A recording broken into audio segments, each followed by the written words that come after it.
नैवेद्य आहेत ते करते. कटाच्या आमटीचा कट बघा फक्त, मला लई भारी वाटायला लागले बघून. सांडगे तळले, दूध पण तापले. आणि आता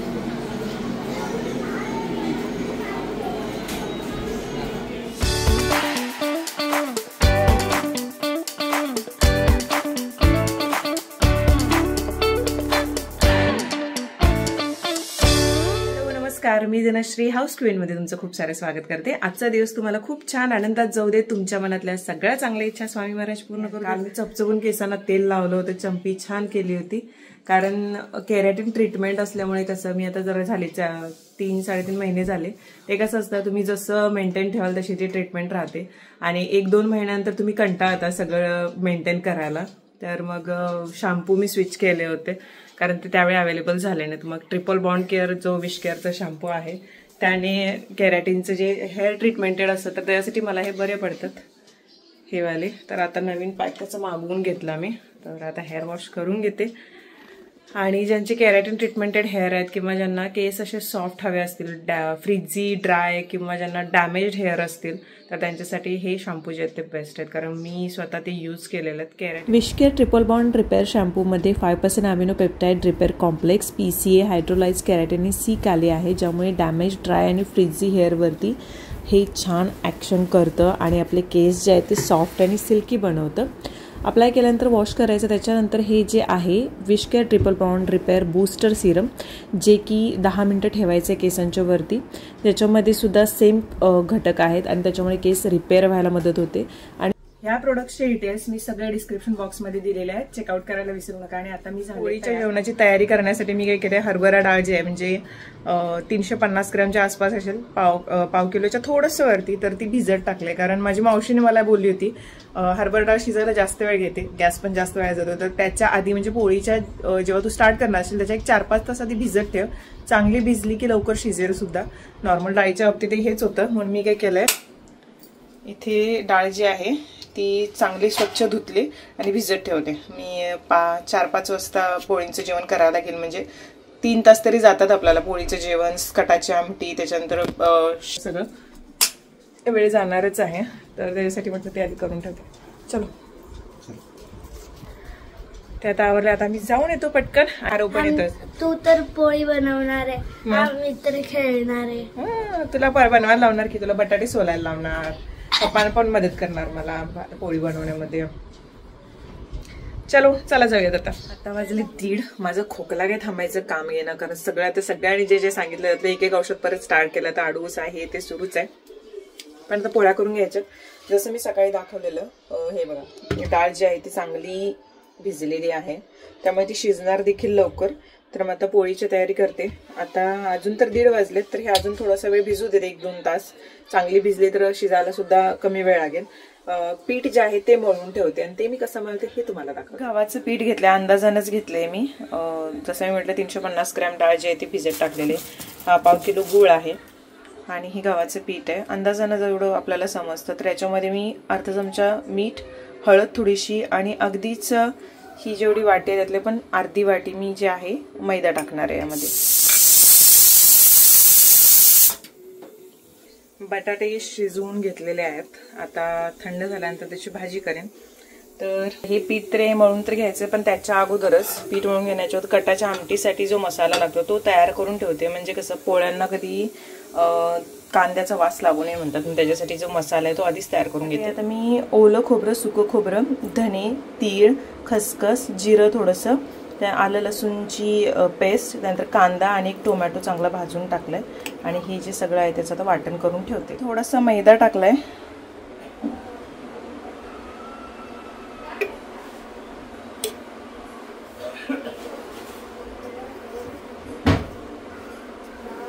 पीठ मळलंय आणि प्लास्टिक गुंडाळून ठेवलंय. सासूबाईच्या माझ्या होत्या त्या पाण्यामध्ये पीठ ठेवायचे, पण मला ते जमत नाही. पाण्यामध्ये पीठ ठेवलं की प्रॉब्लेम होतो माझं, काही ना काहीतरी विस्कटतंच.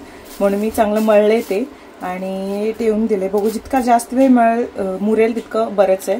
तोपर्यंत मी ही भांडी ती थोडी पडलेली ती घासून घेते, हे आवरून घेते. तिथं जे आहे मी मसाला करून ठेवलाय. तिथं कटाच्या आमटीमध्ये म्हणून मी चिंचेचा कोळ हे करून ठेवलाय. आता मी ते भांडी घासते अगोदर आणि त्याच्यानंतर डाळ शिजत टाकते. म्हणजे तोपर्यंत पीठ पण चांगलं मुरेल डाळ शिजेपर्यंत पुरण होईपर्यंत चांगलं मुरून होईल. इथे हे मला गूळ जो आहे तो बारीक करून द्यायला मदत करतायत. चांगली 2 तासाची झोप काढून. आणि तिकडे चिरंजीव झोपलेत, अर्धा तास झाला. आता याच्यामध्ये मी डाळ ओतले, तर हा जो फेस येतो तो मी काढून टाकते कारण पित्त घ्यानच होतं. झालेत एवढं सगळं आता क्लीन केलं. याच्यामध्ये आहेत बटाटे, कुकर थंड झालेला आहे. इथे सगळ्यात तर अगोदर पुरण करून घेणार, त्यानंतरच बटाटे भाजी करून घेईन मी. नाहीतर मग आधी विचार करते की हे जोपर्यंत होत नाही थंड तोपर्यंत बटाटे भाजी करून घेऊया का, कारण कांद्याचा वास पुरणाला लागता कामा नये म्हणून आधी बटाटेच भाजी करून घेते. नंतर हे अजून शिजायचं आहे, तर डाळ शिजल्यानंतर त्याच्यामध्ये आपण गूळ टाकणार आहोत. इथे छान बारीक करून झालेला आहे. 1/2 किलो गूळ आहे, 1/2 किलोपेक्षा जास्त डाळ आहे पण एवढा बास आहे गूळ. तर मग आधी बटाट्याची भाजी करून घेते. मम्मीनं मंगळसूत्र घातली. कॉंग्रॅच्युलेशन. आता अचानक मग अशी फोन केला ना, व्हिडिओ कॉल केली तिनं आणि मला खोकला येत होता म्हणून मी झोपले होते ना. आणि आज काही गळ्यात दिसतंय, एवढं भारी वाटलं की तिच्याकडे बघून. ते माझं एक दुसरं मंगळसूत्र साधवालं होतं की ते ठेवलेलं होतं तिथं. तर ती म्हणाली मला कसं तरी वाटायला लागलं गळा स्वतःचा बघून बघून. आणि शेवटी मीच घातलं. म्हटलं हेच पाहिजे होतं, तुलाच हे तुला जबरदस्ती करून उपयोग नाही म्हटलं. आणि तेवढं भारी वाटलं. मी म्हटलं घाल, म्हटलं काय नाही वाटी नाही आहे ते, असं हे कसं पेंडंट आहे तसं टाईपमध्ये, पायामध्ये पण घाल म्हटलं. मग ते घातलेलं दाखवली, लय भारी वाटलाच. म्हणजे तिला काय माहिती ती वेगळं वाटत होतं दररोज भेटली, ती मम्मी नाहीच असं वाटत होती कधी कधी असं बघताना व्हिडिओ कॉलवरती. ते गळ्यात मंगळसूत्र भेटलं एवढं भारी वाटायला, म्हणजे एकदम जे चेहऱ्याचा तिचा हे आहे ना तो हेच वेगळा वाटला मला. ओके. आता इथे डाळ जी आहे ती शिजले, 20 मिनिटं लागली जास्तीत जास्त. ठीक आहे, खूप चांगली शिजली डाळ. भगवान,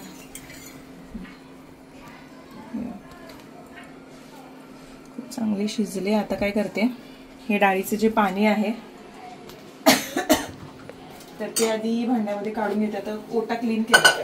छोटा ओटा असला तरी पोळीचं जेवण आपल्याला प्रॉपर करता येतं. कारण मी काय केलं, जसं डाळ इकडं टाकली, बटाटे अगोदरच शिजवून घेतलेले, भात सगळ्यात शेवटी, सांडगे सगळ्यात शेवटी तळणार आहे. आणि हे पण पीठ पण मळून ठेवले आणि तिथं हे पण आहे, गुळ पण आहे. तर आता हे जे पाणी ते काढून घेतो, पण म्हणजे जेवढी पडलेली आधी भांडी होती मसाला वगैरे करण्यासाठी तर ती आधी घासून घेतली, म्हणजे ओटा थोडासा रिकामी वाटेल आणि काम करताना मजा येईल. मग आता यातलं जे पाणी आहे ते काढून घेते. हे आहेत ना ते थोडे मिक्सरला मी वाटण जे करून घेतले त्यामध्ये हे घालून त्याच्यासोबतच मिक्स करून घेणार आहे. थोडे एवढे राहू देत. आता हे जे आहे ते बाजूला घेते, त्यामुळे जरा वाटणामध्ये टाकून ठेवते. ह्यातलं हे एवढं झालंय वाटण, यातलं मी थोडं जे आहे ते काढून ठेवलं कारण तेवढं लागणार नाही म्हणून. त्यामध्ये हे जे आहे ते बारीक करून टाकायचं.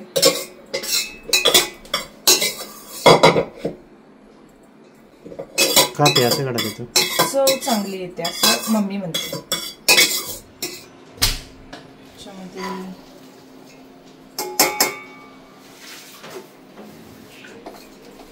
गोड होत्यात काय होत्यात. गॅसची फ्लेम एकदम कमी ठेवली मी. चला त्याच्या अगोदर काय करते, ही कटाची आमटी जी आहे ती फोडणी घालते एका साईडला, बरं पडेल. ते गूळ जो आहे तो वितळलाय, तर अजून थोड्या वेळाने मी हे खलबत्ता जो असतो तर त्याने हे ना मॅश करायला सुरुवात करेन. मग मला सांग, गूळ जर आता वितळतो मग तो पूर्ण खडाच टाकायचा ना त्याच्यात, वेळ लागतो वितळायला. आता इथं भांडे जे ते तापत ठेवले मी. या भांड्यामध्ये मी ओतलं होतं आधी पाणी साराचं. तेल जास्त लागणार आहे आपल्याला. कटाची आमटी आम्ही सार बोलतोय. मग पाव लिटर नाही ते, नॉनव्हेज असू देत किंवा मग कटाची आमटी असू देत. मग कट कसला त्याला तेल नाही तर वरण टाकायचं. शी आता तेल तापू देत. गॅस फोडणीसाठी मी काय केलंय, ह्या मसाल्यामध्येच कांदा वगैरे टाकलाय. तर त्याच्यासाठी इथं लसूण जे आहे ते चिरून ठेवले मी, म्हणजे ठेचून ठेवले. कढीपत्ता घेतलाय आणि तेवढंच लागणार आहे. कांदा वगैरेची फोडणी नाही देणार आहे. ते एंडिंगला चिंचेचा कोळ जो आहे तो नंतर ओतते थोडंसं. मोहरी तडतडत आहेत. आता टाकूया जिरं, त्याच्यानंतर टाकूया कढीपत्ता. त्यामुळे तुम्ही जरा बाजूला व्हा, उडणार आहे तो.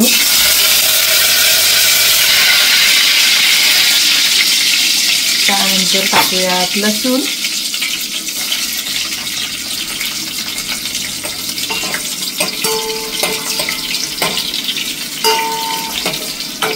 एक काम करते, गॅस बंद करते आणि कांदा लसूण मसाला जो आहे आपला तो टाकते, कारण तो जर टाकला काही जर जळला तर मग काही उपयोग नाही. आणि मसाला जळण्याच्या अगोदरच हे वाटण जे ते टाकायला लागणार आहे. कलर येण्यासाठी म्हणून मी अगोदर टाकते. 1 2 मसाला टाकते. बघूया केवढा लागते मसाला. बस चला एवढा. लई मसाला टाकला तिथे बरोबर.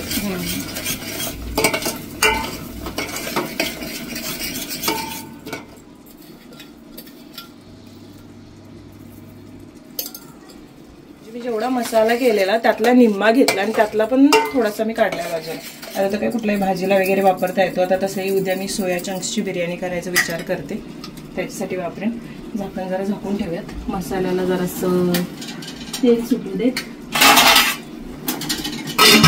आणि इकडे बघू आपण काय काय झालंय. अजून आहे, गुळ आटतोय अजून. गॅस मी मध्येच ठेवलंय. हे बांधून ठेवूयात आपला जागच्या जागी सगळं. कोथिंबीर नंतर लागेल.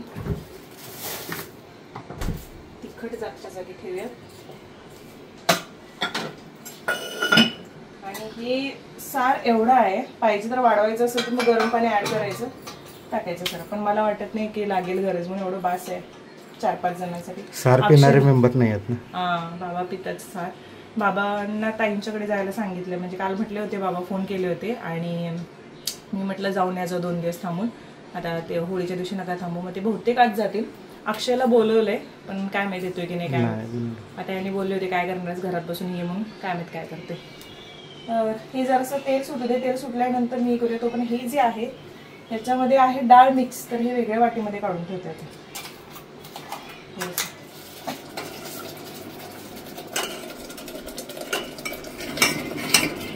थोडंसं पाणी जे याच्यातलं होतं ते घातलंय त्याच्यात. तर एवढा गुळाचा खडा टाकते आणि तिथे तर्री पण आली इकडे. थोडंसं कट पण जमा होते ते. तर आता डिरेक्टली आपण याच्यामध्ये पाणी ओतणार आहोत सारासाठीचं.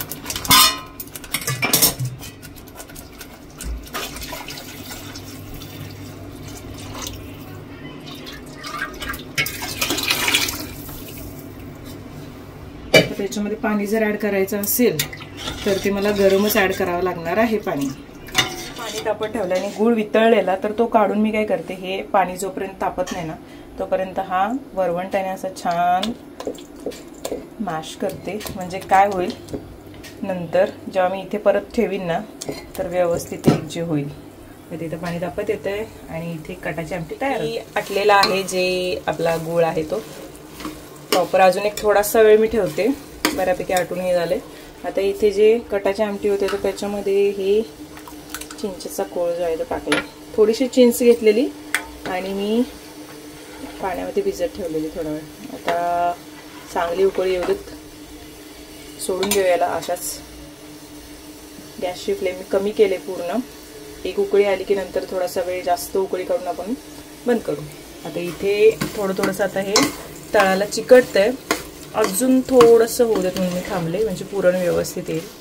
आता या बऱ्यापैकी मी कुस्करलंय आहे. पीठ बऱ्यापैकी झाल्यात आहे, भांड्यापासून वेगळं होतं. तर याच्यामध्ये मी आधी वेलची पूड जी आहे ती टाकून घेते. हा, वेलची पूडच आहे ती. गॅसची फ्लेम आता बंद करते मी. 2 मिनिटासाठी झाकून ठेवूयात आणि बाहेर घेऊयात, कारण मला इथे आता बटाट्याची भाजी करायची आहे. तर कांद्याचा वास नको पूर्ण. उकळी जे ते फुटले आणि कट इतका छान आलाय, मस्त आलाय. थांबक काय आमटीत बुडवतेस का तेच छान कट आलाय. जरा उकळू दे तशी चांगली. थोडंसं असं झाकते, उकळू देत चांगली. असं उलट करते ना तर तेच पूर्ण झापायचं. शाक जी आहे बटाट्याची ती तयार झाली. गॅस बंद. आणि इथे हे झालं. त्याचं एक टेन्शनच येते मला झाकणाचं. या ते अडकून बसल्यासारखं होते ना. आणि इथे कटाची आमटी छान उकळी घेते. तर कोथिंबीर टाकूयात, ही पण बंद करूयात.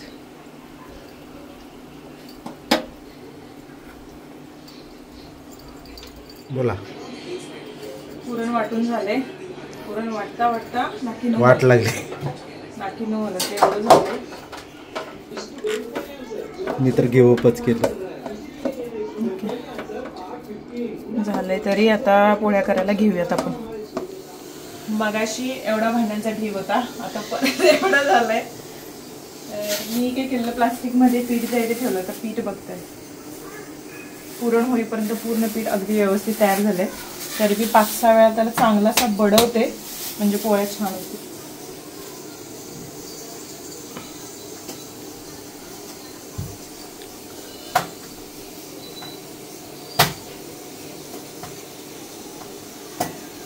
तयार झालंय आपलं एकदम. पोळे करायला घेते आता. इथं कुकर पण लागलाय.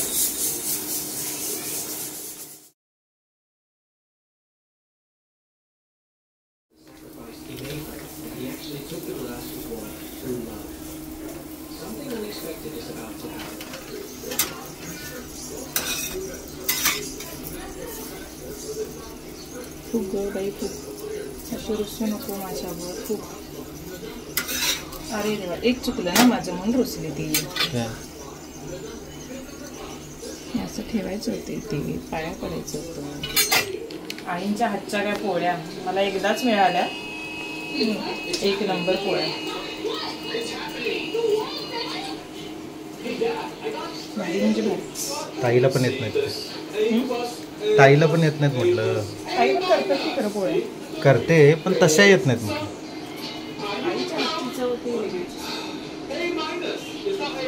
पोळ्या झालेल्या आहेत, आवरलेलं आहे सगळं. आता वाजलेले आहेत 6. तर मग आता तयार होते. ती साडी जी काकीने त्या पाठवून दिलेली, तर ती नेसते. ब्लाऊज तरी काही मिळणार नाहीच आहे. त्याच्यासोबत बघते कुठला ब्लाऊज मॅच होतोय आणि मग नेसते. प्रेझेंट. परवा दिवशी तुम्ही साडी बघितलं होतं, तर इरेकलमध्ये ही ती साडी, एक ब्लाऊज होता फायनली मला मिळाला, जो मला वाटते 2-2.5 वर्षापूर्वी ॲक्ट्रेस स्मिता शेवाळे यांच्या घरी जाताना मी जी साडी नेसली होती, तर त्यावरचा ब्लाऊज मॅच झाला याच्यावरती. आणि अशी आहे, स्क्रीनवरती नंबर दिलेला आहे काकींचा. अशा म्हणजे साड्या हव्या असतील तुम्ही त्यांच्याकडून मागवू शकता. आता वाजलेत 7. देवाजवळ दिवार होते. नैवेद्य तरी पूर्ण झालाय, फक्त आता जे आहेत सांडगे तळायचे आहेत, तर तेवढंच काम राहिले. सगळ्यात आधी देवाजवळ दिवा लावून घेते, घरच्या देवाला नैवेद्य दाखवते, नंतर मग आपण होळीकडे जाऊया. नैवेद्य आहेत ते करते. कटाच्या आमटीचा कट बघा फक्त, मला लई भारी वाटायला लागले बघून. सांडगे तळले, दूध पण तापले. आणि आता मी नैवेद्य करते.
देवाला नैवेद्य दाखवलेले आहेत. होळीला सुद्धा नैवेद्य दाखवून आलो आम्ही. उद्या ग्रहण आहे बहुतेक ना? बहुतेक नाही, चंद्रग्रहण आहे उद्या दुपारच्या वेळेत आहे म्हणजे. तर मग मंडळी, आजचा व्हिडिओ जो आहे इथेच संपतो. सगळ्यांना होळीच्या मनापासून शुभेच्छा. आणि ह्या होळीमध्ये तुमच्या आयुष्यातली सगळी जी दुःख आहेत किंवा जे प्रॉब्लेम्स आहेत आणि जे काही वाईट घडतंय किंवा जे काही असं वाटतं की नाही काही आता स्थितच संपलंय सगळं, तर अशा ज्या गोष्टी आहेत त्या सगळ्या जळून जाऊ देत आणि तुम्हा सगळ्यांचं आयुष्य खूप छान आणि मस्त आनंदात होऊ दे. तुमच्या मनातल्या सगळ्या चांगल्या इच्छा पूर्ण होईल. चला,